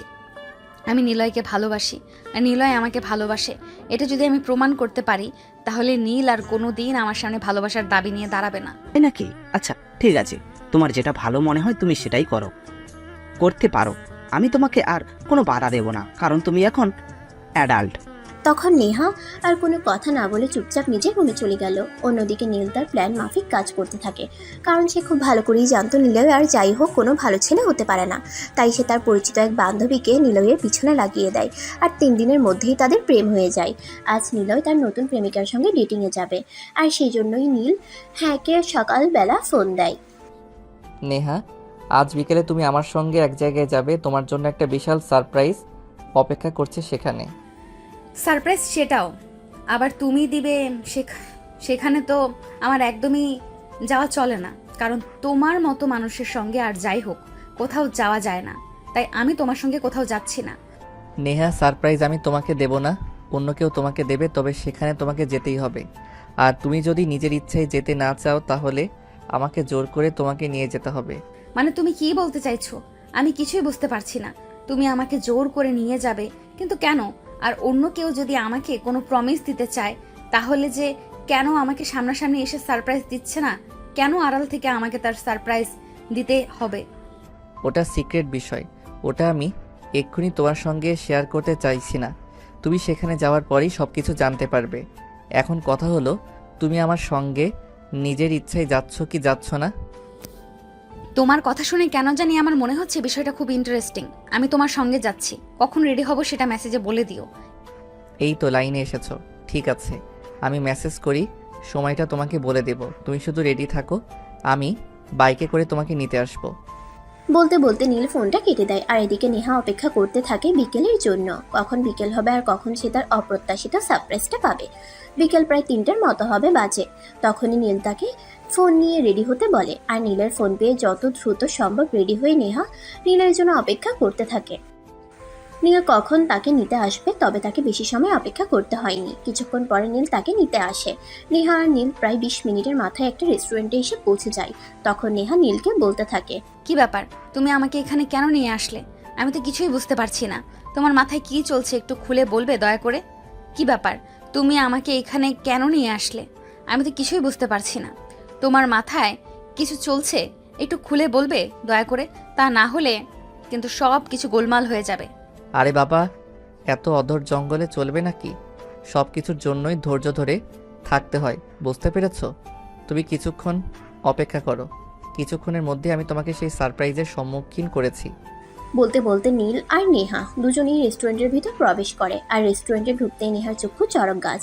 সেটা নীল বুঝতে পেরেই নেহাকে বলে, কি ব্যাপার ম্যাডাম, সারপ্রাইজ পেয়ে আপনি কেমন খুশি হলেন সেটাই শেয়ার করুন। নীল, এটা আমি কি দেখছি? আমি তো নিজের চোখকেই বিশ্বাস করতে পারছি না। নিলয় আমার সঙ্গে এরকমটা করবে এটা কোনোদিন আমি কল্পনা করিনি। না, আমার দেখায় ভুল আছে। নিলয় কোনো দিন আমার সঙ্গে এরকমটা করতেই পারে না। এটা হয়তো তার কোনো কাজিন হবে। ও তাই নাকি? তুমি সব কিছু নিজের চোখের সামনে দেখার পরও নিজের চোখকেই বিশ্বাস করতে পারছো না? আচ্ছা ঠিক আছে, সব কিছু ক্লিয়ার করার জন্য তুমি প্রয়োজন হলে ওই মেয়েটার সঙ্গে কথা বলে দেখতে পারো। হ্যাঁ, তুমি একদম ঠিক কথাই বলেছ। আমি আমার নিজের চোখকেই বিশ্বাস করতে পারছি না। তাই আমার মনে হয় ওই মেয়েটার সঙ্গে আমার একবার কথা বলে কনফার্ম হয়ে নেওয়া উচিত। এই মেয়ে কে তুমি? আমি নীলা। আর আপনি কে? আর এভাবে আমার পরিচয় কেনই বা জিজ্ঞেস করছেন? সেটাই এক্ষুনি জানতে পারবে। তার আগে বলো, নিলয়ের সঙ্গে তোমার কি সম্পর্ক? আর নিলয় তো কুমিল্লাতে থাকে, সে এখানে কেন এসেছে? মানে আপনি আমার বয়ফ্রেন্ড সম্পর্কে এত কথা কিভাবে জানেন? সে তো আমার বয়ফ্রেন্ড। আমরা রিলেশনশিপ সম্পর্কে এসেছি, আর হয়তো কিছুদিনের মধ্যে আমাদের সম্পর্কটা বিয়েতে রূপান্তরিত হবে। কিন্তু আপনি কে আর এসব কথা কেন বলছেন? ও তাই নাকি? তাহলে তো বিষয়টা দারুণ হয়েছে। তুমি আমার বয়ফ্রেন্ডকে চিনিয়ে নিয়েছো। তার সঙ্গে প্রেম করেছো, আবার বিয়ে করবে বলেও চিন্তা ভাবনা করছো। আমি তো তোমাদের কথা শুনে হাসি থামাতে পারছি না। মানে আপনি কি বলছেন? আমি তো কিছুই বুঝতে পারছি না। নীলয় আমার বয়ফ্রেন্ড, তার সঙ্গে আমার বিয়ে হবে, আর মাঝখান থেকে আপনি এসে এসব কি কথা বলছেন? সে আপনার বয়ফ্রেন্ড হয় কি করে? ওইসব কথা তোমাকে জানতে হবে না। আমি তোমার বয়ফ্রেন্ডের সঙ্গেই কথা বলছি। কি নিলয়, এসব কি হচ্ছে এখানে? তুমি তো আমাকে ভালোবাসো, আর রিসেন্টলি আমরা বিয়ে করতে চলেছি, আর মাঝখানে তুমি একটা মেয়েকে নিয়ে রেস্টুরেন্টে চলে এসেছো। এটা কি করে সম্ভব? সে আবার কি বলবে? সে আর কি বলবে তোমাকে? কারণ সেটা তোমাকে কোনোদিন ভালোবাসেনি। ভালোবেসেছিল তোমার রূপ আর তোমার যৌবনকে। কিন্তু যখন আমি তোমাকে তুলে নিয়ে চলে আসলাম, সেই এই খবরটা জানতে পারলো। তারপর থেকে তোমার পথ থেকে সরে গেছে। মানে এসব কি হচ্ছে আমার সঙ্গে? আমি তো কিছুই বুঝতে পারছি না, আর বিশ্বাসও করতে পারছি না। আমি তোমাকে বুঝিয়ে বলছি, যেদিন আমি তোমার খোঁজ পেয়েছি সেদিন থেকে আমি তোমার সমস্ত বিষয়ে খোঁজ নিতে থাকি, আর সমস্ত বিষয়ে খোঁজ নিয়ে জানতে পারি তুমি নিলয়ের সঙ্গে সম্পর্কে আজও। আর তারপর থেকেই নিলয়ের সম্পর্কে খুঁজে নিতে থাকি। আমি খুঁজে নিয়ে জানতে পারি নিলয় ছেলেটা একদমই ভালো নয়। সে তোমার টাকা পয়সা আর তোমার চেহারার জন্য ভালোবেসেছে। সে যেদিন জানতে পারে আমি তোমাকে নিয়ে ঢাকায় চলে এসেছি, সেদিন সে আমার সঙ্গে পাঙ্গা দিতে পারবে না, এটা বুঝতে পেরেই তোমার পথ থেকে সারা জীবনের জন্য সরে গেছে, আর নতুন মুরগি খুঁজতে শুরু করেছে। আর এই যে দেখতে পাচ্ছ, সে যে মেয়েটাকে নিয়ে খেতে এসেছে, সে আমার কাজিন হয়। আমি নিজের ইচ্ছাই করে নিলয়ের কন্ট্রাক্ট নাম্বার থেকে শুরু করে সমস্ত ইনফরমেশন নীলাকে দেই, শুধু তোমাকে এটা বিশ্বাস করানোর জন্য যে নিলয় ছেলেটা একদমই ভালো নয়। সে তোমার চাইতে বেটার কাউকে পেলে তোমাকে ছাড়তে দুবার ভাববে না। কথাগুলো শুনে নেহার মাথা ঘোরাচ্ছিল। সে কোনো রকমে নিজেকে ঠিক করে নিয়ে নিলয়ের গালে ঠাস ঠাস করে বেশ কয়েকটা চড় বসিয়ে দিয়ে তারপর বলতে থাকে, বিশ্বাসঘাতক বেঈমান, তোর কাছ থেকে আমি এগুলো কোনো দিনই আশা করিনি। আমি ভেবেছিলাম তুই অন্য সবার মতো না, তুই হয়তো একটু ভালো হবি, তাই আমি তোকে ভালোবাসতে শুরু করেছিলাম। আর তুই কিনা শেষে এই চিন্তা নিয়ে ঘুরছিলি। নীল তো তোর বিষয়ে সব সত্য কথাই বলেছিল। আমি তো শুধু শুধু ছেলেটাকে ভুল বুঝলাম, আর তার কথাগুলো বিশ্বাস করতে চাইলাম না। আজকের পর থেকে তোর সঙ্গে আমার কোনো সম্পর্ক নেই। তুই আমার সঙ্গে যোগাযোগ করার আর কোনো চেষ্টাই করবি না। তুই যদি আজকের পর কখনো আমার সঙ্গে যোগাযোগ করার চেষ্টা করিস, তাহলে কিন্তু আমি তোকে পুলিশের হাতে তুলে দিতে দুইবার চিন্তা করব না, এটা তোকে বলে দিলাম। তারপর আর কোনো উত্তরের অপেক্ষা না করে নেহা হন হন করে রেস্টুরেন্ট থেকে বের হয়ে সোজা বাসায় চলে আসে। অপরদিকে নীল তার বান্ধবী নীলাকে বলে, থ্যাংক ইউ দোস্ত, থ্যাংক ইউ সো মাচ আমাকে এভাবে সহযোগিতা করার জন্য। তুই যদি আজ আমাকে এইটুকু সহযোগিতা না করতি, তাহলে আমি নেহার ভুল ভাঙাতে পারতাম না। আর যদি নেহার ভুল ভাঙাতে না পারতাম, তাহলে হয়তো নেহাকে নিজের করে নেওয়াটা আমার জন্য আরও কষ্টসাধ্য হতো। তোকে ধন্যবাদ, অশেষ ধন্যবাদ। আচ্ছা বাবা, ঠিক আছে, সেসব কথা পরে বলা যাবে। এখন আগে নেহার কাছে যা, তার মনের অবস্থা বোঝার চেষ্টা কর, আর সময় খুঁজে পদক্ষেপ নে। নীল সেখানে এক মুহূর্ত দেরি না করে বের হয়ে আসে উদ্দেশ্য নেহার বাসা। নেহার বাড়িতে এসে সে সোজা নেহার রুমে চলে যায়। গিয়ে দেখে নেহা বিছানায় উপর হয়ে শুয়ে থেকে কান্না করছে। তখন সেই নেহার পাশে বসে তার মাথায় হাত রেখে বলতে থাকে, নেহা প্লিজ, তুমি এভাবে ভেঙে পড়ো না। তোমাকে এভাবে কষ্ট পেতে দেখলে আমার অনেক কষ্ট হয়। তাই প্লিজ আমি তোমাকে রিকোয়েস্ট করে বলছি, এভাবে কান্না করো না, নিজেকে কষ্ট দিও না। আমি ভাবতে পারছি না আমি কিভাবে পরপর এভাবে ভুল করে চললাম। প্রথমবার তোমাকে ভালোবেসে ভুল করলাম, আর দ্বিতীয়বার একটা উগান্ডারের বংশদেরকে ভালোবেসে ফেললাম। আমি বুঝতে পারছি না আমার জীবনটা কি ভুলে ভুলেই চলে যাবে নাকি। নীল, আমি এই মুহূর্তে তোমার সঙ্গে কোনো কথা বলতে চাইছি না। তুমি এখন আমার বাসা থেকে চলে যেতে পারো। আমি একটু একা থাকতে চাই, আমি নিজেকে সময় দিতে চাই। তখন নীল বুঝতে পারে আসলে এই মুহূর্তে নেহার একা থাকাটা খুবই প্রয়োজন, নিজেকে সময় দেওয়া প্রয়োজন। তাই সে আর এক মুহূর্ত দেরি না করে সেখান থেকে চলে গেল। আর এরপর চলে গেল আরও 1 সপ্তাহ সময়। মামনি প্লিজ, তুমি এভাবে একা থেকো না।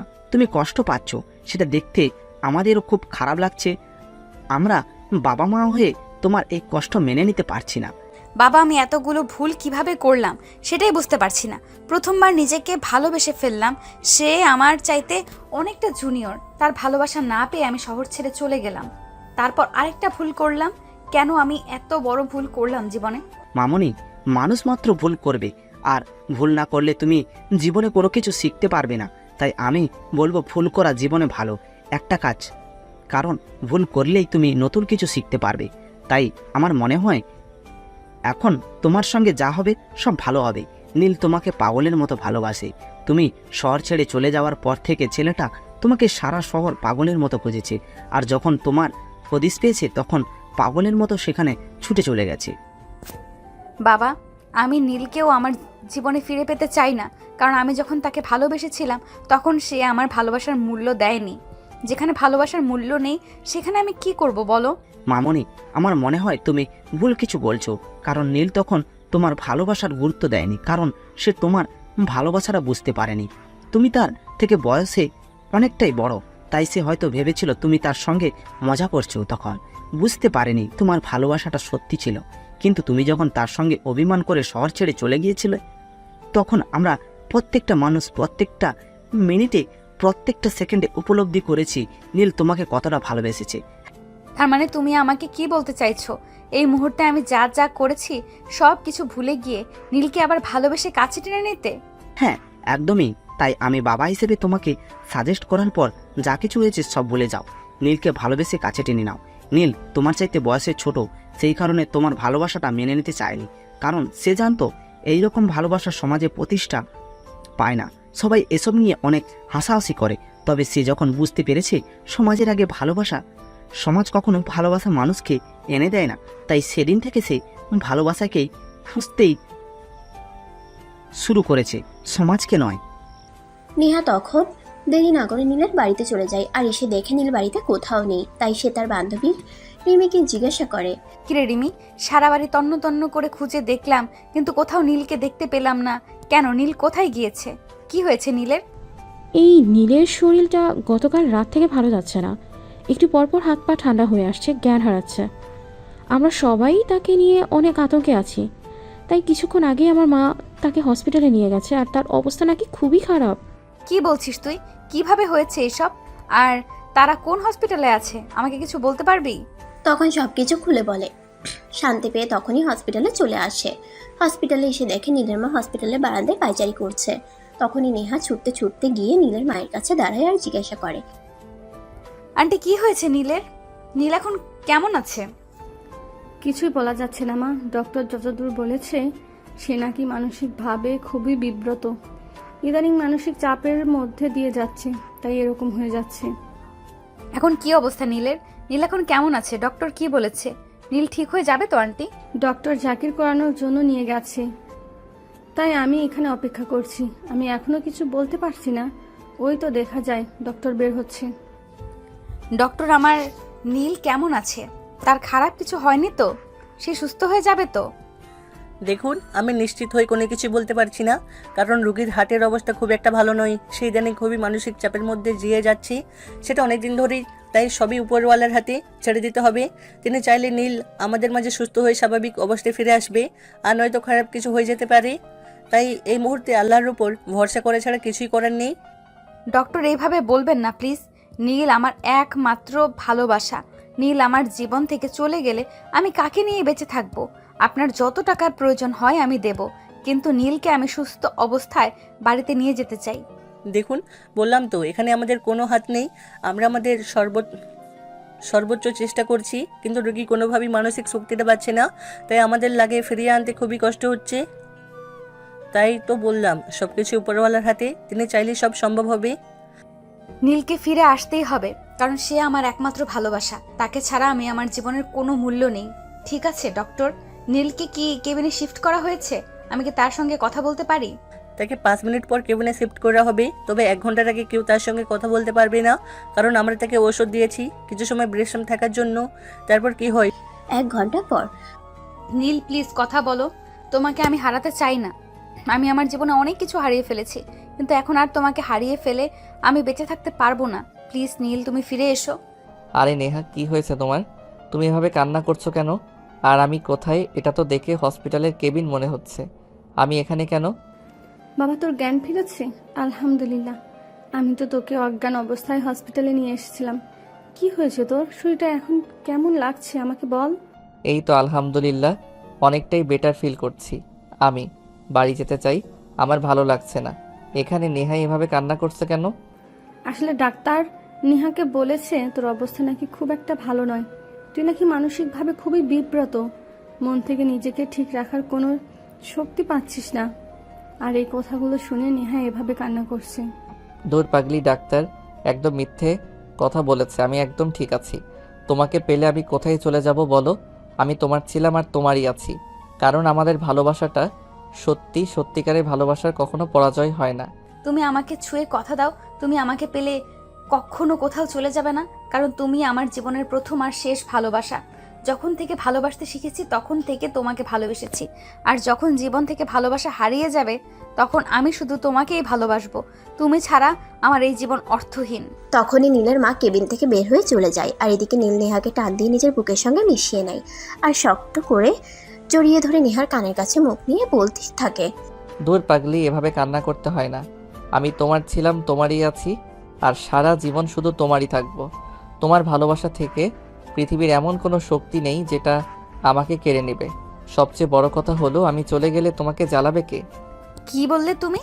তুমি আমাকে জ্বালাবে? আচ্ছা ঠিক আছে, তোমার সঙ্গে আর কোনো কথাই বলবো না, আমি যাচ্ছি। এই কথা বলে নেহা সেখান থেকে চলে যেতে চাইছিল। তখনই নীল আবার হাতে ধরে টান দিয়ে তার বুকের সঙ্গে মিশিয়ে নেয় আর আলতো করে তার কপালে একটা ভালোবাসার পরশ এঁকে দিয়ে বলতে থাকে, পাগলি একটা, কখনো তোমায় জানাবো না। আমি কখনো সারা জীবন আমার ভালোবাসার মায়ায় তোমাকে আগলে রাখবো। সারা জীবন তোমার ভালোবাসার বন্ধনে আবদ্ধ হয়েই থাকতে চাই। আল্লাহ আমাদের ভালোবাসার সহায় হন, যেন কখনো কোনো বাধা বিপত্তি আমাদের দুজনকে আলাদা না করে। আমিন।